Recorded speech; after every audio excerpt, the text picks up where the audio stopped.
পাশ করে দিয়েছে সংসদের নামে আমাদের পূর্বপুরুষদের জমিগুলো, কবরস্থানগুলো, মাদ্রাসাগুলো, খানকাগুলো সরকার তার নিজের আয়ত্তে নিয়ে দখল করার চেষ্টা করছে। আর যেই পাশ করে দিয়েছে আমরা মুসলমান চিল্লাচ্ছি, মানছি না, মানবো না, হয় বাতিল করতে হবে, না গদি ছাড়তে হবে। এগুলো আমরা বলছি না, বলি না, জোরে বলেন। হ্যাঁ, এগুলো চিল্লাবার আগে না মুসলমান জায়গায় আছেন কি আগে দেখেন।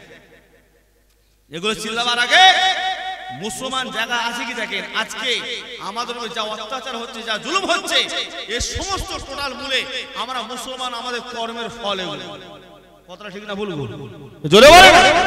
হ্যাঁ, বাবরি মসজিদ ধ্বংস হয়ে গেছে, এই আমার কথা খারাপ লাগছে, এই খারাপ লাগছে। হ্যাঁ, বাবরি মসজিদ ধ্বংস হয়ে গেছে, তাই তো নাকি? কষ্ট হয়েছে না হয়নি? জোরে বলেন, কষ্ট হয় না? হ্যাঁ, কষ্ট হয়েছে। হবে না কেন? মুসলমানদের ওয়াকফ সম্পত্তি নেবে, মুসলমানদের কষ্ট হবে স্বাভাবিক। মুসলমানদের মসজিদ নেবে, মসজিদটা ভাঙবে, অবশ্যই মুসলমানদের কষ্ট হবে। কিন্তু কষ্ট হওয়ার আগে একটু চিন্তা করা দরকার আছে। 1992 সালে বাবরি মসজিদ ধ্বংস হয়েছে। ধ্বংস হওয়ার পরে 1990 আমরা জানতে পেরেছি। আচ্ছা বলেন, 1990 সালে ওই মসজিদটা ছিল না? ছিল না? ছিল না? 1980 মসজিদটা ছিল, 1980 মসজিদ আছে, 90টা আছে, আর 1992 ধ্বংস হয়ে গেল। ধ্বংস হওয়ার পরে আমাদের কলিজায় লাগছে, আমরা প্রতিবাদ করা শুরু করেছি। মুসলমান প্রতিবাদ করছেন, ঠিক আছে, ধ্বংসটা হলো কেন? এতগুলো মানুষ বসা আছে। আচ্ছা বলেন, 92 সালে বাবরি মসজিদ ধ্বংস হয়েছে আমরা জানি। আচ্ছা বলেন, 92 সালের আগে বাবরি মসজিদ বলে একটা মসজিদ ছিল, আমরা কি জানতাম? এই কথা বলেন, জানতাম? জানতাম না। কারণ তখন যে মসজিদটা ছিল, তখন ওই মসজিদের খবরটা আমরা নেইনি। ধ্বংস হবার আগে ওই বাবরি মসজিদে নামাজ পড়ার লোক ছিল না। ধ্বংস হবার আগে ওই বাবরি মসজিদে আজান দেওয়ার লোক ছিল না, ঝাড় দেওয়ার লোক ছিল না, বিরান হয়ে গিয়েছিল। যার কারণে দুশ্মনরা সুযোগ পেয়ে ওই মসজিদটাকে শহীদ করে দিয়েছে। আর যেই শহীদ করেছে আমাদের কষ্ট হয়ে গেছে। কষ্ট হওয়া স্বাভাবিক। মাথায় রাখবেন, আপনাদের গ্রামের মসজিদ আছে, এটাও একদিন ধ্বংস হয়ে যাবে যদি এটা আবাদ না থাকে। যদি আপনাদের এই মসজিদটা আবাদ থাকে, কারোর বাপের ক্ষমতা নেই আঙুল তুলবে, ঠিক না ভুল? জোরে বলেন না বাবা, তাহলে আবাদ করা দরকার আছে না নাই? জোরে বলেন। আজকে ওয়াকফ বিল পাস হয়ে গিয়েছে, ওয়াকফ বিল পাস হয়ে গিয়েছে। কারা প্রতিবাদ করবে? ওয়াকফ বিল তো আমাদের একার নয় না, মুসলমানদের ওয়াকফ বিল। তো মুসলমানদের ওয়াকফ বিল হয়, তাহলে মুসলমানদের প্রতিবাদ করার দরকার আছে না নাই?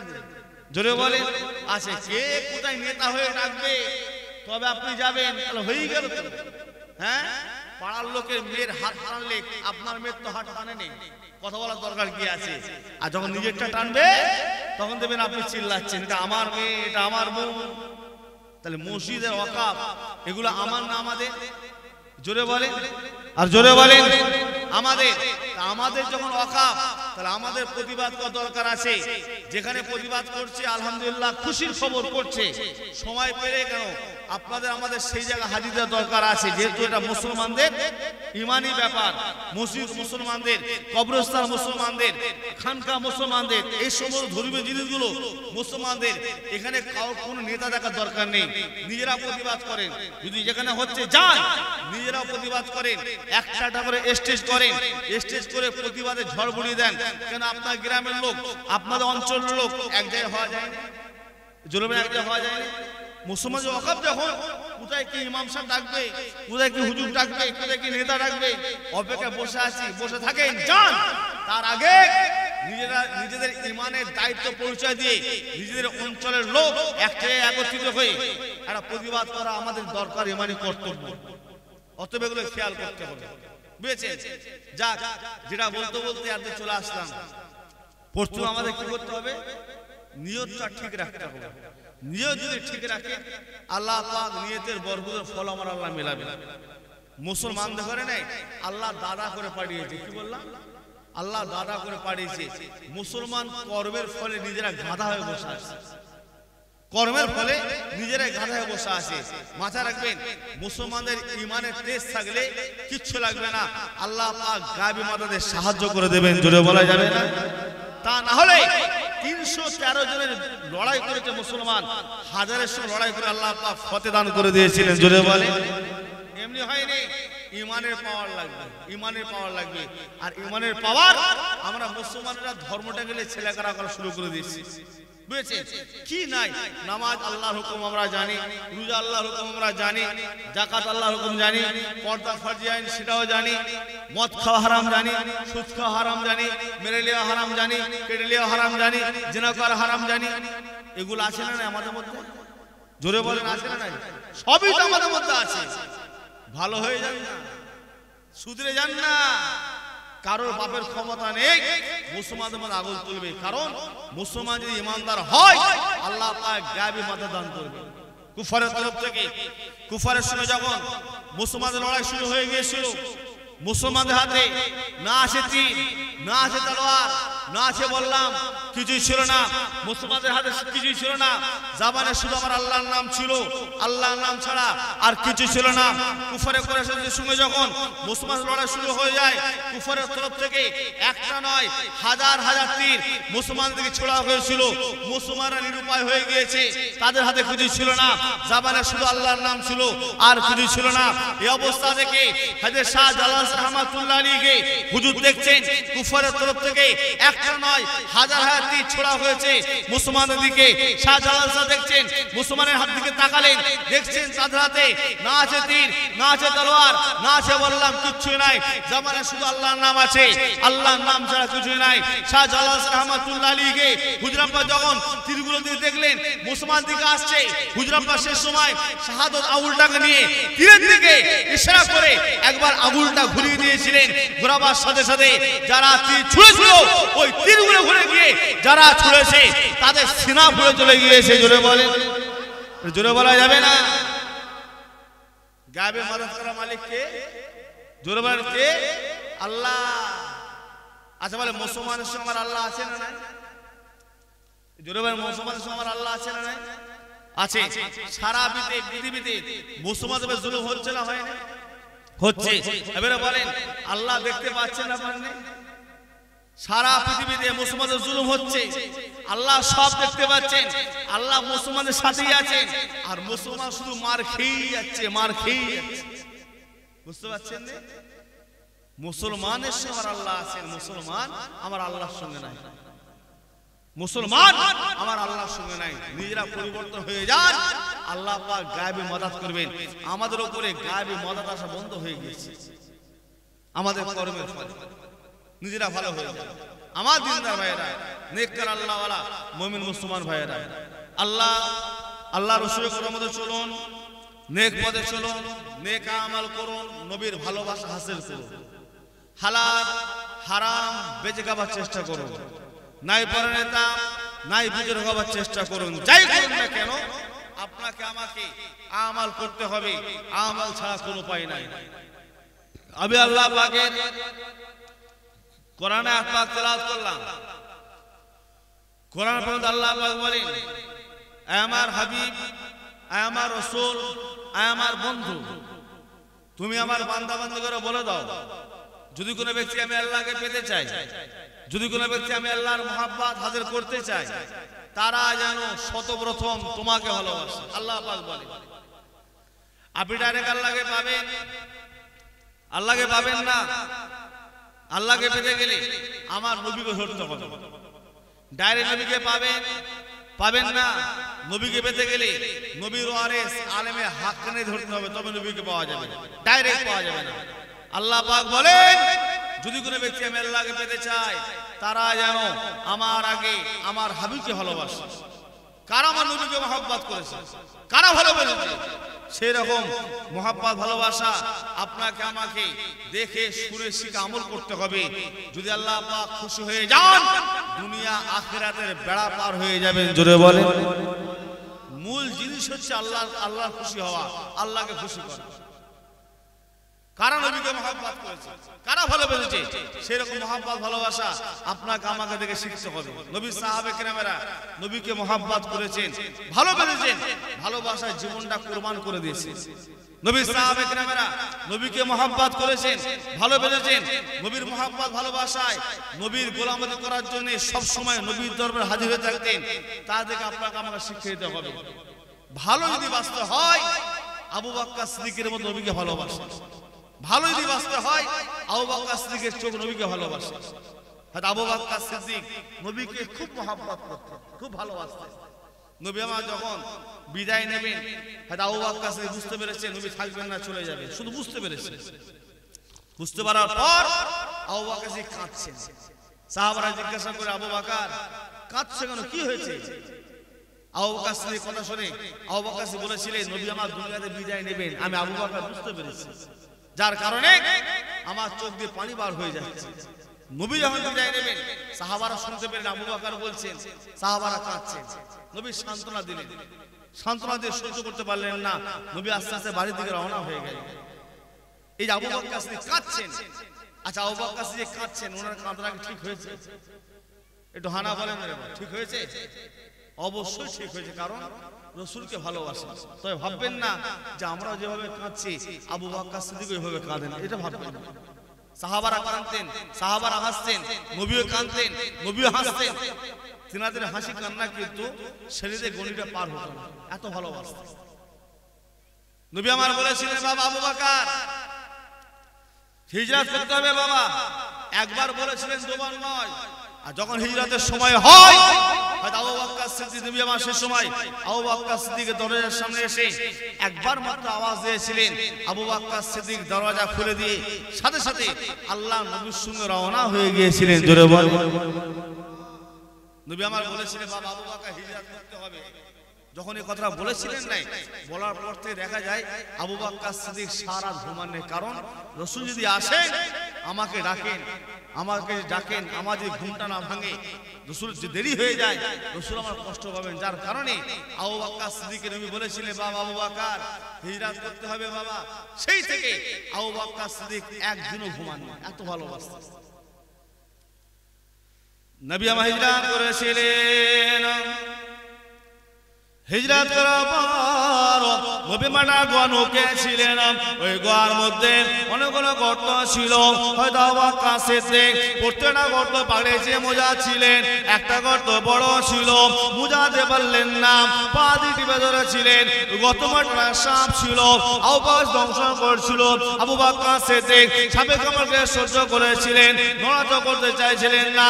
রাসূল তার কোলে শুয়ে আরাম করছেন, নড়াচড়া করতে চাইছিলেন না। আবু বকর সিদ্দিক সাপের কামড় সহ্য করতে পারলেন না, সহ্য করতে না পেরে আওয়াজ চোখ দিয়ে পুরো পানি বার হয়ে চলে যায়।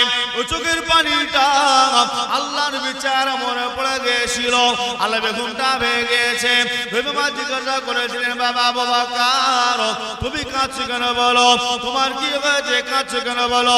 হয়তো আবু বকর সিদ্দিক বলেছিলেন ইয়া রাসূলুল্লাহ হাবিবাল্লাহ হুজুর এই গত মাত্রা সাপ আছে, আমাকে দংশন করছে, যারা যারা যন্ত্রণা সহ্য করতে না পেরে আমার চোখ দিয়ে পানির ফোঁটা বার হয়ে চলে যায়। নবী আমার সে সময় মনে খোঁজে লাগিয়ে দিয়েছিলেন, আল্লাহ পাক গোটা 20টা পানি করে দিয়েছিলেন। জোরে বলা যাবে না, আর একটু জোরে হবে না? কি করে ওয়াকাফ রিজেক্ট হয় বলে আমাদের আওয়াজে এই অবস্থা। হ্যাঁ মুসলমান কি জোগাড় না হোক তাকবীরের আওয়াজ আছে না নাই? জোরে বলে আছে না নাই? এই তাকবীরের আওয়াজই মারাত্মক জিনিস। কালকে একটা মোবাইলে ভিডিও দেখছিলাম, খালি নারায়ে তাকবীর বলেছে। ট্রাম্প আমেরিকা সরকার ও তাকবীরের আওয়াজে সবাইকে ঘিরে বসে রয়েছে। তাকবীরের পাওয়ারই আলাদা। আর ইনশাআল্লাহ ঈমান যদি আমার ঠিক থাকে এই তাকবীরের আওয়াজে ওয়াকাফ বিল রিজেক্ট করতে বাধ্য হবে। বলুন ইনশাআল্লাহ। বেশ, তবে ঈমানের টেস্টে থাকতে হবে। সব জায়গায় কাজ করলে হবে না, জায়গায় জায়গায় যেতে হবে। আমাদের ফুরফুরা দরবার শরীফ থেকে আমাদের ভাইয়েরা যারা আছে, বেশ কিছু ভাইয়েরা মিলে একটা প্রতিবাদ করার জন্য, একটা আন্দোলন করার জন্য একটা চিন্তা ভাবনা করেছে। অবশ্যই ডাক দিলে যাবে, অবশ্যই যাবে, বুঝেছে? অবশ্যই যাবে। আর অন্য করা যদি রাখে বারণ করবো না, অবশ্যই আপনার শেখানো যাবে। ভিড় দেখানো, ভিড় করতে হবে, তা বলে অশান্তি করবেন না, অশান্তি করবেন না। রাস্তাঘাটে এমন কাজ করবেন না যে মুসলমান কালি না লাগে। আর বিশেষ করে ওয়াকাফ বিল যারা ডাকবে, দেখবেন ডাকছে কারা, ইমাম সাহেবরা ডাকছে, আলেমেরা ডাকছে তো নাকি, দেখবেন আগে। আবার দেখে নেবেন এটা আবার কেউ মাছের তেল, আবার কেউ মাছ ভাজাবার চিন্তা ভাবনা করছে, সাবধানে থাকবেন। আবার খবরদার, কোন রাজনীতি লোক যদি ওয়াকাফ বিল ডাকে, রাজনীতি লোকেরা দিতে পারে, সাধারণ যারা মুসলমান তাদের ঘরে বলবো ওয়াকাফ বিল যেই ডাকুক, ইমানদার মওলানা আলেম ওলামা ডাকলে অবশ্যই সাড়া দেবে, বুঝেছেন? কারণ এটা ইমানের ব্যাপার। নেতারা ডাকতেই পারে, অসুবিধা কিছু নেই, সেটা তাদের নিজস্ব ফায়দা হবে। আচ্ছা বলেন, আমি যদি ওয়াকাফ বিল ডাকি, টিএমসি উপকার হবে কি না টিএমসি ক্ষতি হবে? বলেন, আমার কিছু লাভ হবে? আমার কিছু এতে লাভ লসের ব্যাপার নেই। কারণ আমি যেটা ডাকি সেটা আমাদের মুসলমানদের ডাকবো, আর আমি নেতা হয়ে ডাকি, তাহলে আমার নেতা হয়ে ডাকলো, হক কত জন ডাকছি, নেতা হয়ে ডাকছি, আমার ব্যক্তিগত কোনো উপকার আছে না নাই? জ্বলবে না, আছে না নাই? মাছের অনেকে ভাজা তেলে মাছ উল্টে, মাছের তেলে মাছ ভাজার চেষ্টা করবে, একটু সাবধানে থাকবে। তবে হ্যাঁ, ইমানের ব্যাপার, খবরদার কেউ ফাঁকি দেবেন না, যাবে তো যাক। আচ্ছা বলে, আবু বকর সিদ্দিক সাপ কামড়াচ্ছে, রাসূল শুয়ে আছে, সাপ কামড়াচ্ছে, রাসূল শুয়ে আছে, নড়াচড়া করতে চাইছিলেন না, সাপের কামড় এত তেজ সহ্য করতে পারছে না, জ্বলন হচ্ছে, সহ্য করতে না পেরে এক টোপা পানি আল্লাহ নবীর চেহারা পড়ে গেছিল, কারণ রাসূল ঘুমাচ্ছিলেন, ঘুমটা ভেঙে গেছে। সাপের কামড়ে আবু বকর সিদ্দিক সহ্য করেছিলেন, কিন্তু জ্বলনের চোটে চোখ দিয়ে পানি বার হয়ে গিয়েছে, রাসূলের চেহারায় পড়ার কারণে রাসূলের ঘুমটা ভেঙে গিয়েছে। আচ্ছা বলেন, আবু বকর সিদ্দিক যদি বুঝতে পারতেন যে আমার চোখের পানির কারণে রাসূলের ঘুমটা ভেঙে যাবে, আচ্ছা বলেন আবু বকর সিদ্দিক ওই চোখের পানিটা আল্লাহ নবীর চেহারায় গিয়ে ফেলতে দিতেন? কত ফেলতে দিতেন? বুঝতে পারতেন? ফেলতে দিতেন। এত ভালোবাসা আবু বকর সিদ্দিক। আবু বকর সিদ্দিক নবীকে যে মহব্বত করেছেন, যে ভালোবেসেছেন, আমরা কি সে ভালোবাসা বাঁচতে পারবো? এই কথা পারবো কি? বলেন পারবো? এত সহজ ব্যাপার না। আবু বকর সিদ্দিক নবীকে খুব মহব্বত করেন। নবী ইন্তেকাল করেছিলেন, ইন্তেকাল করার পর সমস্ত সাহাবারা কান্নাকাটি শুরু করে দিলেন। একজন সাহাবা ওমর ফারুক গিয়েছিলেন, ও হযরত ওমর, আল্লাহর নবী ইন্তেকাল করেছে, খবর দিতে গিয়েছিলেন। খবরটা দেওয়া হয়, ওমর ফারুক হুজুর তলোয়ার ছিল, তলোয়ার উঁচু করে বলেছিল, তোমরা দেখে বলো আল্লাহর নবী ইন্তেকাল করেছে, আমি মাত্র সাপ কতল করে দেব। রাসূল ইন্তেকাল করেছে, সব সাহাবারা এক বাক্যে স্বীকার করে নিয়েছেন আমাদের নবী দুনিয়ার বুকে জীবিত না, ইন্তেকাল করেছে, সবাই মেনে নিয়েছে। আর যখন হযরত ওমরকে বলা হয় রাসূল আমাদের মাঝে নাই, বিদায় নিয়েছে, ওমর ফারুক হুজুরকে খবরটা দেওয়া হয়, ওমর ফারুক হুজুর বিশ্বাস করা দূরের কথা, বিশ্বাস করেন নাই, পাশে তলোয়ার ছিল, তলোয়ার উঁচু করে দাঁড়িয়ে আছে, যদি কেউ বলো নবী ইন্তেকাল করেছে, সাপ কতল করে দেওয়া হবে। বিশ্বাস করেন না, তলোয়ারে দাঁড়িয়ে আছেন, যদি কেউ বলো নবী ইন্তেকাল করেছে, সাপ কতল করে দেওয়া হবে। কারো সাহস হচ্ছে না দ্বিতীয়বার আরেকবার বলি না, কারণ কি বলেন তো? তলোয়ারে দাঁড়িয়ে আছেন, নাম কি? হযরত ওমর। দ্বিতীয়বার সাহস পাচ্ছে না, কারণ মিজাজি মানুষ, রাগী মানুষ। কত রাগী মানুষ আছেন? হযরত ওমর ফারুক এত রাগী মানুষ ছিলেন, হযরত ওমর ফারুক যে রাস্তা হেঁটে যাবেন, শয়তান যদি খবর পায় এই রাস্তায় ওমর ফারুক গিয়েছে, শয়তান ভুলা সে রাস্তায় পা দেয় না, এত রাগী মানুষ ছিলেন।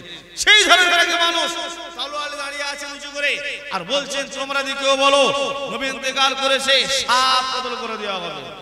কারণ সাহস হচ্ছে না দ্বিতীয়বার একটু বলি, কারণ যার হাতে তলোয়ার তিনি খুব রাগী মানুষ।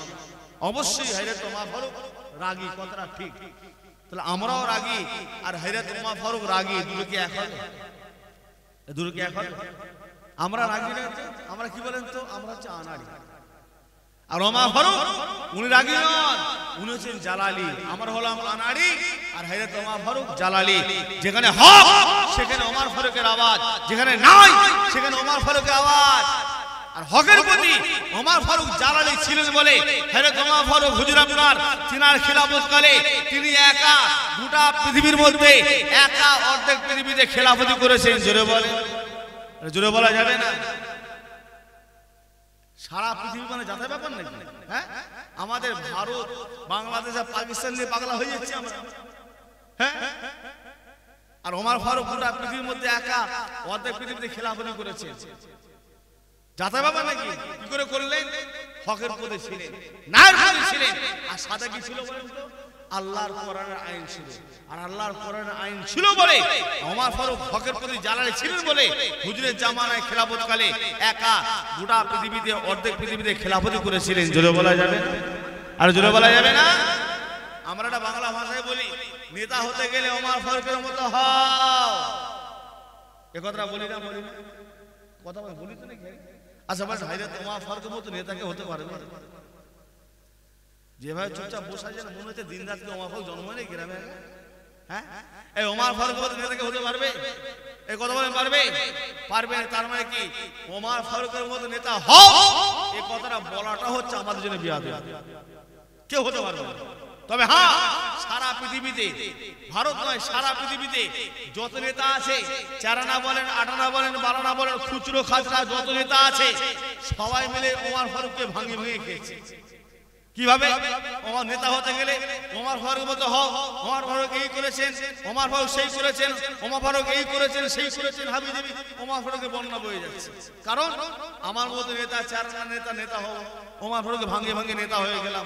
আর নেতা হওয়ার পরে সারা পৃথিবীতে যদি নেতা আছে না, একটা কেউ ওমর ফারুকের মতো চুল পরিমাণ নেবার ক্ষমতা হয় না। কারণ কি বলেন তো? আমরা নেতা আর ওমর ফারুক নেতা দুটো এক আলাদা। জোরে বলেন আলাদা। কারণ আমরা হলাম দুনিয়াদারি নেতা, আর ওমর ফারুক দিনদারি নেতা, কোরআনের নেতা, ইসলামী নেতা। ইসলামী নেতা ছিলেন, কোরআনের নেতা ছিলেন বলে পার্থক্য হয়ে গেছে। দুনিয়ার রাজনীতি আর ইসলামী রাজনীতি এক না আলাদা হবে? জোরে বলেন আলাদা। এক করবেন না, খবরদার এক করতে যাবেন। এক যদি করেন ঈমান চলে যাবে, ঈমান চলে যাবে যে এক করতে যান। কারণ ইসলামিক আইন দুনিয়ায় চালাতে পারবো আমরা? আমরা ইসলামিক আইন চালাতে পারবো এখানে? তাহলে এক করাতে যাবে। যখন এক করতে পারবো না, তাহলে ইসলামিক ফতোয়াবাজি করাও বন্ধ করতে হবে আমাদের। বুঝেছেন? ইসলামিক ফতোয়াবাজি করা বন্ধ করতে হবে। তবে হ্যাঁ, নেতা যারা আছে না পৃথিবীতে সবাই ওমর ফারুককে দেখেই মডেল করে নেতা হয়েছে। সবাই হয়েছে নেতা। অবশ্যই ওমর ফারুক কেমন ছিলেন? হয়তো ওমর ফারুক হুজুর আপনার খেলাফত, হুজুরের খেলাফত কালে, হুজুরের জামানায় হুজুর আপনার রাতের অন্ধকারে মদিনা শরীফের অলিতে গলিতে ঘুরে ঘুরে বেড়াতেন। মদিনা শরীফের রাতের অন্ধকারে অলিতে গলিতে ঘুরে ঘুরে বেড়াতেন। কার কি সুবিধা অসুবিধা হয় খোঁজ খবর নিতেন, কালকে সুবিধা অসুবিধা খোঁজ খবর নিতেন। একদিন রাস্তাতে যাচ্ছেন, বাচ্চা বাচ্চা ছেলে কান্নাকাটি করছে, আর একজন মহিলা মেয়ে হাতে জাল দিচ্ছে। হয়তো ওমর ফারুক সেখানে চলে গেলেন। যখন কাজটা মিটে ফিরছেন, ফেরার পর দেখছেন মহিলা মেয়ের জাল দেওয়া বন্ধ হয় না, আর বাচ্চাদের কান্না বন্ধ হয় না। ওমর ফারুক চিন্তা করলেন, আমি এতক্ষণ হয়ে গেল, কি রান্না করছে এখন হয় না। হয়তো ওমর ফারুক আস্তে আস্তে মহিলার কাছে গেলেন, গিয়ে তার হাড়ি ঢাকনা তুললেন। তুলে দেখছেন পাথর আর পানি ফুটছে। ওমর ফারুক জিজ্ঞাসা করলেন, মহিলা মেয়ে তোমার খাবার কথা? মহিলা মেয়ে বলছে, হুজুর আমাদের সংসার এমন অবস্থা, একবেলা চলে একবেলা চলে না। আমাদের সংসার এমন অবস্থা, কোনোদিন কোনো বেলা হাড়ি চলে না। হুজুর আমার বাচ্চা বাচ্চা ছেলেরা খোদা জলে কান্নাকাটি করে, মা হয়ে সহ্য করতে পারি না। কারণ বাড়িতে আমার কিছু নাই, তাদের সম্মুখে দাঁড়াবো খুশি আমার বাড়িতে কিছু নাই, তার সঙ্গে দাঁড়াবো। হুজুর বাচ্চাদের আশা দিলাম, ওরে বাচ্চা তোরা সবর কর, মা রান্না করছে। হুজুর তারা যেন এই আশায় থেকে থেকে ঘুমিয়ে যায়। হুজুর আমাদের সংসারে এমন অবস্থা, একবেলা চলে একবেলা চলে না, আবার কোনোদিন কোনো বেলা হাড়ি চলে না। হয়তো ওমর ফারুক ইসলামী নেতা ছিলেন, হুজুর আপনার মহিলা মেয়ে ছিলেন। এই অবস্থা দেখে নিজে চলে গেলেন বেলতল ফান্ডে। সেখানে গিয়ে নিজে কাঁধে করে এক বস্তা গমের আটা বয়ে নিয়ে এসে মহিলা মেয়েকে দিয়েছিল। মহিলা তুমি খাও, তোমার বাচ্চাদের ঘরে খাওয়াও। জোরে বলে, জোরে বলা যাবে না, আর জোরে বলা যাবে না। দুনিয়ার নেতা, ইসলামী নেতা। এখনো কিন্তু দুনিয়ায় অনেক নেতা আছে, দেখবেন মাথায় করে বস্তা বয়ে বয়ে নিয়ে যাচ্ছে। এই ধরনের নেতা পাওয়া যাবে না? যাবে না? যাবে না? আচ্ছা বলেন, ওমর ফারুক মাথায় করে বস্তা নিয়ে যাচ্ছে, আর আমাদের দুনিয়ার নেতারাও বস্তা করে মাথায় নিয়ে যাচ্ছে। পার্থক্য কি বলেন তো? দুনিয়া নেতারা মাথায় করে বস্তা যখন নিয়ে যায়, তাদের উদ্দেশ্য কি? ক্যামেরা হবে, ফটো হবে, লোক দেখবে, বাজার হবে। পদ পাবো। আর ওমর ফারুক হুজুর নিয়ে যাচ্ছে মাথায় করে, উদ্দেশ্য কি? তার নাগরিকের খাওয়া না হলে ওই নাগরিক আল্লাহর দরবারে নালিশ করে দিলে ওমর ফারুক হুজুরকে আল্লাহর দরবারে কিয়ামতের মাঠে জবাব দিতে হবে।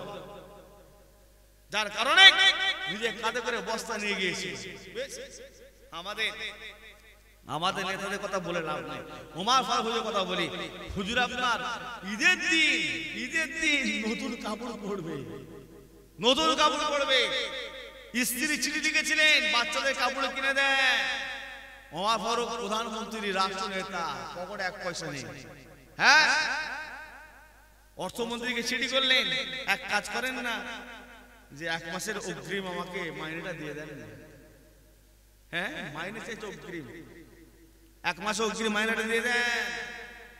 চিঠিটা পড়ছেন, অর্থমন্ত্রী চিঠিটা পড়ছেন, পড়ে কাঁদছেন যে একজনা খলিফার অবস্থায় ঈদের সময় বাচ্চাদের কাপড় কেনা হবে না, কাঁদছেন চিঠিটা পড়ে। চিঠিটা পড়ে কেঁদে তার তলায় লিখে দিয়েছেন, হুজুর আপনি যে 1 মাসের অগ্রিম যে মাইনেটা চাইছেন আমি দিতে রাজি আছি, কিছু একটা লিখে দেন। ওই 1 মাসের অগ্রিম মাইনে নেবার সময় আপনি যে মাসের অগ্রিম মাইনে নেবেন ওই মাসের মধ্যে আপনার খেলাফত থাকবে তো? মানুষ আপনার খলিফা বলে মেনে নেবে তো? আপনি 1 মাস অগ্রিম মাইনে নিচ্ছেন, যে মাসে নেবেন সেই মাসে কি আপনি খলিফা থাকবেন? সারা মাস খলিফা বলে মেনে নেবে তো? আর দ্বিতীয়ত আপনি সেই মাসে বাঁচতে পারবেন তো, বেঁচে থাকতে পারবেন তো? বুঝতে পারছেন?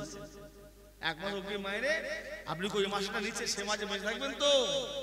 ওমর ফারুক উত্তরটা শুনে, উত্তরটা নিয়ে আল্লাহ তাআলার শুকর আদায় করেন যে আল্লাহ আমার যে অর্থমন্ত্রী যাকে দিয়েছি না, সাধারণ কোনো চিড়িংবাজ চোরটাকে দিইনি, যাকে দিয়েছি হকের প্রতি আছে বলেন, জোরে বলেন না সুবহানাল্লাহ। হ্যাঁ, এই সমস্ত আদর্শগুলো আমরা সব শুনে মানুষ হয়ে যায়, আর হওয়ার পরে জায়গায় গিয়ে সব চোরটা চিড়িংবাজ হয়ে যায়। এগুলোকে নিয়ে বড় হয় আমরা, এগুলোকে নিয়ে বড় হয়, জায়গায় চলে যায়, জায়গায় গিয়ে আমল না করে চোরটা চিড়িংবাজ হয়ে যায় আমরা। এই তো দুনিয়া নেতার ইসলামের পার্থক্য।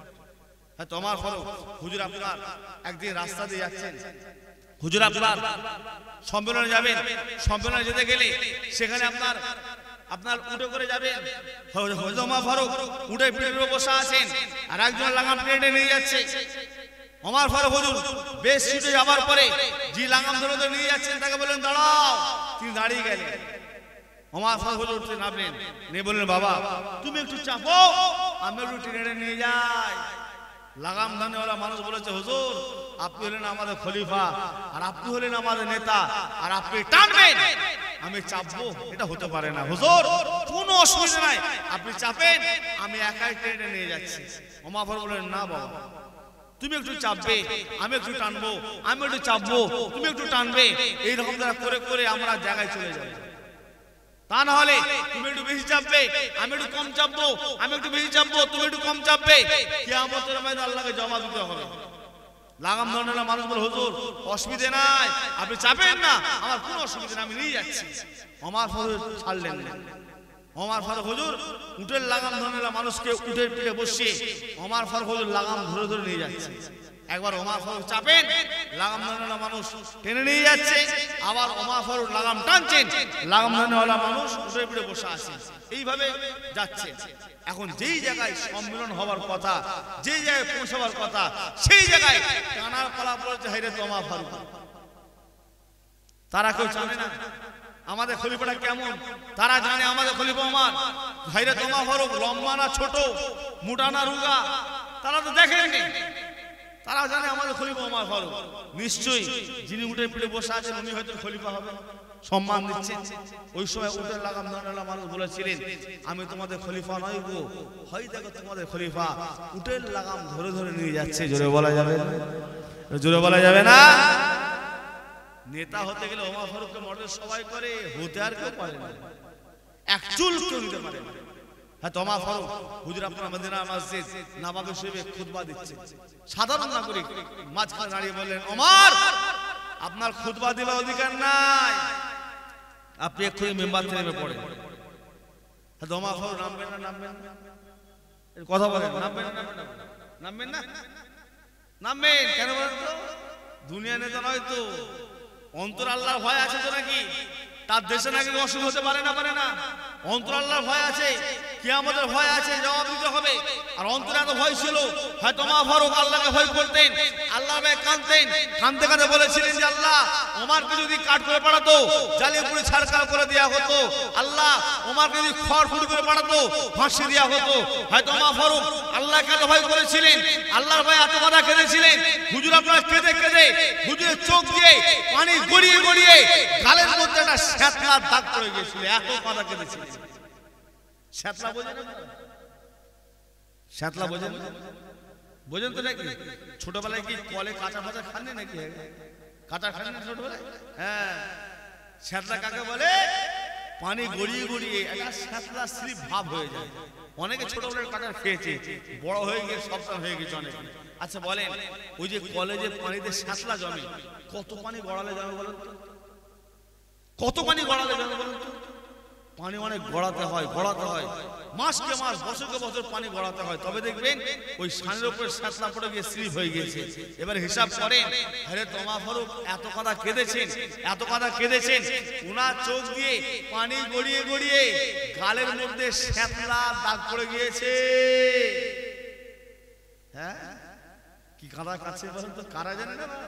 যেনারা দুনিয়াতে জীবিত অবস্থায় জান্নাতের সার্টিফিকেট পেয়ে গিয়েছেন। জোরে বলা যাবে না? জোরে বলা যাবে না? জান্নাতের সব রেডি, তারপর আল্লাহকে ভয় করে কাঁদছে। হ্যাঁ, আর আমাদের চোখগুলো ভাটা হয়ে গেছে। হ্যাঁ, আমাদের চোখগুলো ভাটা হয়ে গেছে। আল্লাহ মাফ করুক আমাদের। তাহলে ওমর ফারুক যেখানে যাবেন তারা তো চেনেন না কোনটা ওমর, তারা জানেন আমাদের খলিফা ওমর, দেখতে কেমন তারা জানেন না। তারা মনে করেছেন উড়ে ফিরে যিনি আছেন উনি হচ্ছে আমাদের খলিফা, সম্মান দিচ্ছে, বেশ সম্মান দিচ্ছে। সাধারণ নাগরিক সে আপনার দাঁড়িয়ে কি বলেছিল? ওমর, খুতবাতে অধিকার নাই, আপনি এক্ষুনি মেম্বারে নেমে পড়েন। ওমর ফারুক নেমে পড়লেন, জিজ্ঞাসা করলেন, ভাই আমি খুতবা দিচ্ছিলাম, আপনি আমাকে নামতে বলেন কেন? কি কাজ করেছেন? ওই সময় দেশের নাগরিক বলেছিলেন, ওমর আপনি হলেন আমাদের খলিফা, আপনি হলেন আমাদের নেতা, আপনি বাইতুল মাল ফান্ড থেকে দেশবাসীকে কাপড় দিয়েছেন, এত কাপড় দিয়েছেন না, দেশবাসীদের ঠিক করে জামা হয় না, জামা ছিটগুলো ছোট হয়ে গেছে, দেশবাসীকে দেবেন তাদের জামা টাইট হবে, ছোট হয়ে যাবে। আর আপনি খলিফা, আপনার জামা বড় কেন? দেশবাসীকে দেবেন ছোট হয়ে যাবে, আর খলিফা হলে জামাটা বড় কেন? ওমর ফারুক বলেছিলেন, আপনি আমাকে যেটা জিজ্ঞাসা করছেন না, এর উত্তরটা আমি দেবো না, আমার ছেলে হযরত আব্দুল্লাহ ইবনে ওমর দেবে। হযরত আব্দুল্লাহ ইবনে ওমর বলেছিলেন, ভাই সাহাবা আমার আব্বার জামাটা বড় হয়ে গেছে, কেন হলো, কি করে হলো জানার চেষ্টা করলেন? তাহলে শুনেন, আমার আব্বা জান বাইতুল মাল ফান্ড থেকে দেশবাসীকে কাপড় দান করেছেন, আমার আব্বা জান বাইতুল মাল ফান্ড থেকে দেশবাসীকে যে কাপড়টা দিয়েছেন, আমি আব্দুল্লাহ ইবনে ওমর খলিফার ছেলে হওয়ার পরও আমার আব্বা জান আমাকে সেই কাপড়টা দিয়েছেন। আমার আব্বা জান বাইতুল মাল ফান্ড থেকে দেশবাসীকে যে কাপড়টা দিয়েছেন, আমার আব্বা জান নিজে খলিফা হওয়ার পরও আমার আব্বা জান সেই কাপড়টা নিয়েছেন। তাহলে শুনেন, আমি আব্দুল্লাহ ইবনে ওমর, আমার একটা জামা আছে, যেই জামাটা ভালো আছে কিছুদিন চলে যাবে। আমার আব্বা জানের জামা আছে, যেই জামাটা ছিঁড়ে গিয়েছে, ফেটে গিয়েছে, পরার মতো নয়। আমি আব্দুল্লাহ ইবনে ওমর আমার ভাগের কাপড়টা আর আমার আব্বার ভাগের কাপড়টা, দুটো কাপড় একসাথে করে আমার আব্বার জামাটা বড় হয়ে গিয়েছে। জোরে বলে, জোরে বলা যাবে না, আর জোরে হবে না। আচ্ছা বলেন, স্বপ্ন মনে হয় কি আমরা এই নেতা পাওয়া? অনেকে পেট গরম মধ্যে স্বপ্ন দেখে রে বাবা, স্বপ্ন কি মনে হবে যে আমাদের নেতারা আসছে? স্বপ্ন আসবে না। আচ্ছা বলেন, একজন রাষ্ট্র নেতা তিনার জামা হয়নি, বাবার জামা মেলে বাপের জামা বড় হয়ে গেছে, এই ধরনের নেতা পাওয়া যাবে না। আর এখন হ্যাঁ, একবার যদি হাত পাটা ধরে ঢুকতে পারি, সুই হয়ে ঢুকবো, 50 বছরে খোরাক করে বেরিয়ে আসবো, সুই হয়ে ঢুকবো, 50 বছরে খোরাক করে চলে আসবো। তাহলে এই নেতা আর ওমর ফারুক নেতা দুটো এক না আলাদা? জোরে বলেন, আরো জোরে বলেন, আরো জোরে বলেন। এক করবেন, এক করবেন, এক করবেন, এক করবেন না। যদি করেন বেঈমান কাফের হয়ে যাবে। মদ খাওয়া হালাল না হারাম? একজন তো মুরব্বী খালি হারাম বলে ছেড়ে দিল, লজ্জা করে মনে হচ্ছে। এলাকায় কি মাতাল বেশি আছে নাকি? আওয়াজ শুনে মনে হচ্ছে মাতাল প্রচুর আছে নাকি এলাকায়? মাতাল আছে নাকি? তো এলাকায় যে মাতাল থেকে মদ খাওয়া কি হালাল হয়ে যাবে? এই হালাল হয়ে যাবে? হবে না। তো মদ খাওয়া তো হালাল হালাল হালাল হবে না, হারাম সারা জীবন হারাম থাকবে। তো মদ খাওয়া হালাল না হারাম? জোরে বলেন, আরো জোরে বলেন। আওয়াজ পছন্দ হচ্ছে না, আরো জোরে বলেন। মদ খাওয়া হারাম, ভাত খাওয়া নতুন মশলা শুনতে পাচ্ছেন নাকি? একদিন তো ভাত খেয়েছি রে বাবা। হ্যাঁ এই বলেন, মদ খাওয়া হারাম, ভাত খাওয়া? জোরে বলেন, মদ খাওয়া হারাম, ভাত খাওয়া?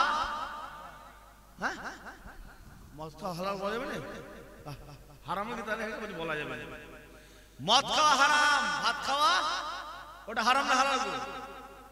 জোরে বলেন, আরো জোরে বলেন, আরো জোরে বলেন। হালাল তো নাকি? মদ খাওয়া হারাম, ভাত খাওয়া হালাল। আর ভাত পচালে কি হয়? মদ হয়ে যায়। কি নাম গো? কি বলে এটাকে? হাড়িয়া। তার মানে হাড়িয়া নাম শুনতে পাচ্ছি, মানে এলাকায় আছে তাহলে? হ্যাঁ, নেই তো। তো অনেকে বলতে চায় না, জানেন, খবর পেয়ে যাবে। ভাত খাওয়া হালাল, হাড়িয়া খাওয়া কত বলে? ভাত খাওয়া হালাল, হাড়িয়া খাওয়া। আরো জোরে, ভাত খাওয়া হালাল, হাড়িয়া খাওয়া। আর তালের রস খাওয়া। জোরে, তালের রস খাওয়া। জোরে বলে। হ্যাঁ, উত্তরে দেন না বাবা। মদ খাওয়া কি? জোরে বলেন। হ্যাঁ, ভাত খাওয়া। হ্যাঁ, হাড়িয়া খাওয়া, হাড়িয়া খাওয়া। হ্যাঁ, তালের রস খাওয়া, তালের রস খাওয়া, তাড়ি খাওয়া। হ্যাঁ, মদ খাওয়া হারাম, ভাত খাওয়া হালাল, হাড়িয়া খাওয়া হারাম, তালের রস খাওয়া হালাল, তাড়ি খাওয়া হারাম। খেয়াল করে শুনুন। হ্যাঁ, তোমার জামানায়, আগেকার জামানায় খেজুরকে ভিজোলে, ভিজোবার পরে খেজুর ধুয়ে ভিজোবার পরে ওই খেজুর ভিজানো পানি খেতে খুব ভালো লাগে। আগে আমাদের এলাকায় এগুলো হতো। এখন সব মডেলিং হয়ে গিয়েছে, আপ টু ডেট হয়ে গিয়েছে সবাই। ওই সমস্ত মালগুলো পাওয়া যায় না।